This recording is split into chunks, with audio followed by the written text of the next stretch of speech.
চিংড়ি দিয়ে বরবটি ভাজি। এটা খেতে ভীষণ মজার। আজকে খুবই একটা নতুন রেসিপি আপনাদের সাথে শেয়ার করব। সবাইকে আসসালামু আলাইকুম। টেস্টি ফুড বাই সালভি মানে সহজ রেসিপি।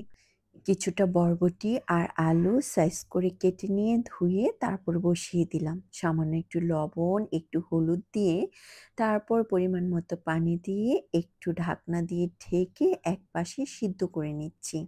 বরবটিটা যখন বলক চলে আসবে তখন ঢাকনাটা খুলে রাখবো। আর ঢাকনাটা দিব না। এখন পানি শুকা পর্যন্ত ওয়েট করতে হবে। যখন পানি শুকিয়ে যাবে বরবটি আর আলুটা পারফেক্টভাবে সিদ্ধ হয়ে যাবে। বরবটিগুলা রেখে পাইপিনের মধ্যে সামান্য একটু তেল দিয়ে তারপরে দিয়ে দিচ্ছি চিংড়ি। এখানে আমি কিছু চিংড়ি, হলুদ, মরিচ, লবণ, ধনিয়া দিয়ে মাখিয়ে রেখেছি। এখন ভেজে নিচ্ছি। চিংড়িটা যখন লাল লাল করে ভাজা হয়ে যাবে তারপরে তুলে নিব। আজকের রেসিপিটি কে কোথায় থেকে দেখছেন অবশ্যই কমেন্টে জানিয়ে যাবেন। চিংড়ি যখন লাল লাল ভাজা হচ্ছে না পুরাটা বাসায় একদম মোমো করছে। চিংড়ি যখন লাল লাল করে ভাজা হয়ে গিয়েছে চিংড়িটা এখন তুলে নিচ্ছি। তারপর সেই পাইপ্যানে একটু তেল দিয়ে কিছু পেঁয়াজ কুচি আর কয়েকটা কাঁচামরিচ দিয়ে তারপরে হালকা করে একটু ভেজে নিচ্ছি। তারপরে দিয়ে দিচ্ছি সামান্য একটু লবণ, তারপরে একটু হলুদ গুঁড়া, তারপরে ধনিয়া গুঁড়া, তারপরে দিয়ে দিচ্ছি জিরার গুঁড়া, তারপরে চিলি ফ্লেক্স দিয়ে তারপরে এখন মশলাটাকে একটু কষিয়ে নিতে হবে।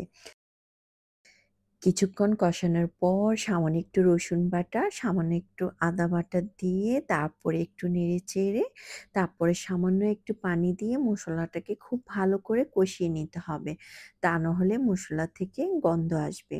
কিছুক্ষণ একটু পানি দিয়ে কিছুক্ষণ কষানোর পর তারপরে ভেজে রাখা চিংড়ি আর সিদ্ধ করা সবজিগুলো দিয়ে দিচ্ছি। দিয়ে এখন কিছুক্ষণ নেড়ে-চেড়ে ভেজে নিতে হবে।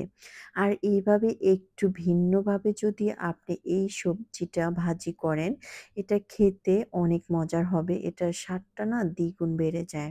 আর দেখুন সবজিগুলো কি সুন্দর একদম গোটা, গোটা আছে, একটু ভেঙে যায়নি। কিন্তু খুবই সফটভাবে সবজিগুলা সিদ্ধ হয়েছে। কিছুক্ষণ নাড়াচাড়া করার পর তারপরে হচ্ছে আমি কিছু ধনেপাতা দিয়ে দিচ্ছি। তারপরে দিয়ে দিচ্ছি ভাজা জিরের গুঁড়া। ভাজা জিরের গুঁড়া দিলে খেতে অনেক ভালো লাগবে। আর যারা এখনো আমার চ্যানেলটিকে সাবস্ক্রাইব করেননি প্লিজ তাড়াতাড়ি সাবস্ক্রাইব করে দেন। আর এরকম ভাজির রেসিপি দেখতে চাইলে অবশ্যই কমেন্টে জানিয়ে দিবেন।